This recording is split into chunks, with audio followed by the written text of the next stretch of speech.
Okay, right here we got Harold Lederman, famous voice for HBO announcer. We're going to run through a couple questions for him. Harold Lederman, how does it feel? How long have you been in the game? Well, I've been with HBO 27 years, but I started judging amateur boxing in 1965, so that's 48 years. That's a long time.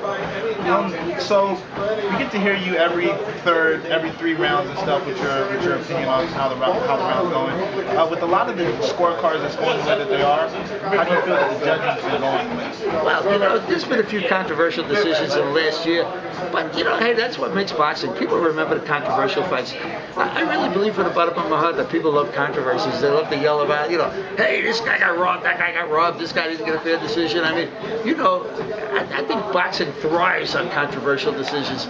I don't always agree with the judges, but I do the best I can, So as long as you're getting an honest call. I mean, I think that the biggest problem with judging boxing today is that you get a lot of high-profile fights that are on TV, and the commissions don't appoint the right judges. They have good judges, and they appoint guys that are on the way up, guys that don't know what they're looking at, and they know who the good judges are, It's just that they don't use the right judges in high-profile fights.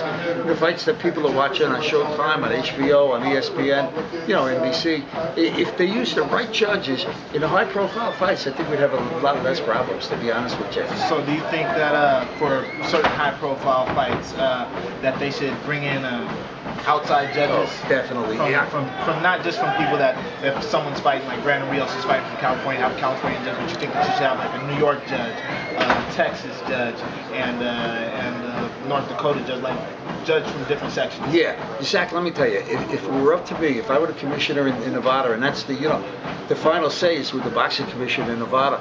For Brandon Rios, Mike Alvarado, I would get the three best judges I could find, no matter where they live, no matter what sanctioning body they're affiliated with or whatever.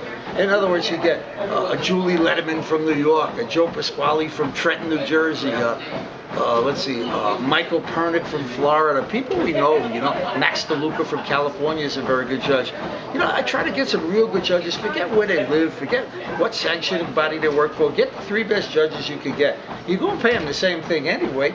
It don't cost you any more to get 3 real good judges, but get 3 people that are really, really good, that, been working some really good fights, and I think everything will work out just fine. I like the plug that you're doing there with Julie Lederman. Oh, yeah, we got to throw in a word for my daughter, come on. If I don't throw in a word for Julie, she'd beat the hell out of me. I want to throw in there. Who's a better judge? Oh, Julie is by a mile. That kid's got a heck of a hook, She throws that Floyd Mayweather check hook, nailed me right on the jaw. With that being said, how has it been to watch her progress and grow as a judge? Not just being your daughter, but just grow as a I tell you, Zach, I'm really, really very proud of her. I think she does a terrific job. With Julie Lederman, the key is she concentrates real well. She knows what she's looking. She knows what she's looking at, and I think she does a very, very, very good job. She really concentrates really well. She watches the fights real close, and I think she does pretty good, picking a winner each and every round. And I think she's doing a good job. So I'm proud of her. Awesome. Okay, so let me ask you this: with the controversial decisions, there's been times where I've heard you on TV where you've been like, "Oh my gosh, that was a horrible decision." Do you think that certain judges that have it just completely wrong, do you think that they should be taken accountable for it? They should be fined or anything like that? There ain't much you can do. To tell you the truth, you just you look to the future and you say, well, the next time I'm not going to use this one or that one. I don't know if you saw this on the internet or not, but Top Rank objected to Dwayne Ford on Saturday night. He is working the fight. The commission wouldn't pull him. I understand they're using him. They told him they put him on notice, so to speak. But Top Rank said we don't want Dwayne Ford, we don't want C.J. Ross because of the fact that there was a big controversy with Timothy Bradley and Top Rank's fighter Manny Pacquiao. So they objected to C.J. Ross and Dwayne Ford. Dwayne Ford is still working the main event, but as I say, they said that the commission said they put him on notice, but they refused to pull him out. Now, my feeling is if they appointed me to judge and some promoter came along and said, I don't want Harold Lederman, I turned down the assignment. I can't see why Dwayne Ford wants to judge Saturday night if they don't want him. Why would you want to judge in a fight where the promoter doesn't want you? I mean, he doesn't need the money that big. Come on, turn the fight down. Leave him alone. let Rios and Alvarado be happy, not worried about whether Dwayne Ford's the judge or not. That's nonsense. If Top Rank doesn't want him, you ought to use your little brains and say, the hell with it, I'll work the next time, turn the fight down. Okay. Let me ask you this. There's been a lot of, the Rios Alvarado fight is going to have a lot of action. We hope so. Obviously, there's going to be some maybe clashing of heads, and there will be some blood. Do you think that there should be instant replay allowed in boxing to let us know whether it was caused by accidental headbutt or a punch? Yeah, absolutely. I'm all for instant replay. I think it's a very good idea. The time has come for instant replay in boxing. Interestingly enough, on April the 27th, we've got a fight in Buenos Aires, Argentina.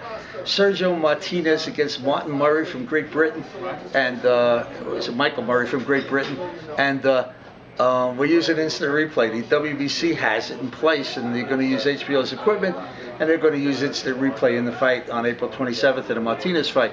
So we'll see how it goes. I know in the United States there's still a little bit of objection. They don't know exactly, where to bring it in, when to use it, whatever. So I don't know. Whether or not they're going to bring it in soon here in Nevada and New York and places where they have a lot of boxing, California, I really don't know. Everybody's been talking about it. Nobody seems to be against it.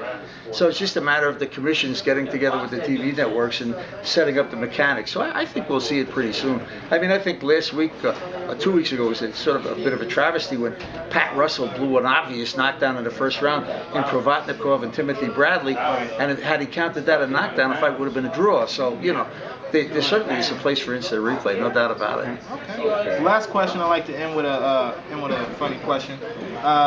Obviously, Floyd Mayweather's going to fight Robert Guerrero. Okay. Are you more excited for that, or are you excited for the parking lot fight between Floyd Sr. and Guerrero Sr.? That's a great question. No, I always like to see the old guys fight, Would you believe that I was the judge when Floyd Mayweather Sr. fought Marlon Starling in Atlantic City for the USBA title? That was about 1 million years ago. Floyd says he lost because he got shot in the leg. I told him he lost because Marlon beat the hell out of him. Well, what are you going to do? All right, thank you very much. Thanks for having me.